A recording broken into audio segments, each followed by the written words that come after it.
There's a lot of news on the Dolphins injury front. Players in, players out. We'll get you updated on who's in and who's out and what it means. Hello, everybody. Chris Perkins from the Sun Sentinel. Omar Kelly from the Sun Sentinel.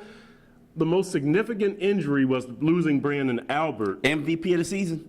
He probably was. For the midseason point. For the midseason point, I would agree with you. That's rare. Tough. So the biggest injury now, or guy who is slowed, I think is Lamar Miller right now. The biggest injury or guy who's slowed. Charles Clay included, Cortland Finnegan. We're about to have probably a first-time starter in Jamar Taylor on the field against Buffalo, which you saw what Sammy Watkins did the last time you put an inexperienced cornerback on him. Will Davis, my condolences.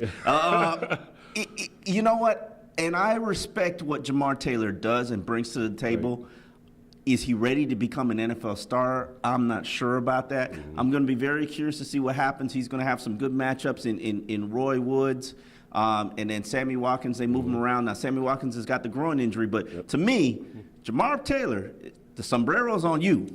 Yeah, well, you know what? That interior line, they aren't first-time starters, but they're reshuffled where you got Juwan James at left tackle. How many combinations have we gone through with this offensive line? Look, I mean, Shelley, Dallas Thomas, he's playing his third position. Shelley Smith, his second position. I mean, Juwan James, his second position. So, a lot of Mike Pouncey. Only consistent on the line is Samson Sattelli. Who would have thought that? Right, amazingly enough. So, look, so that's your offensive line situation. Lamar at running back, they need him to fuel the running game.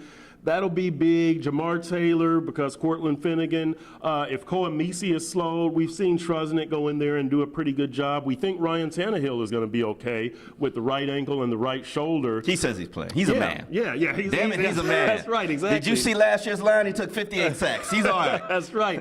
But I do think the most significant thing injury-related will be the shuffling of the offensive line because of how deep and how good Buffalo's defensive line is. It's going to be a good thing that they're actually going to get Deion Sims back, the second team tight end. And I'm a huge Deion Sims fan. I think he's shown significant growth, primarily as a run blocker. Maybe against that forceful Buffalo defensive line that's holding teams to under 4 yards per carry. They can establish some run game with Deion Sims back. For Sun Sentinel, this is Omar Kelly and Chris Perkins.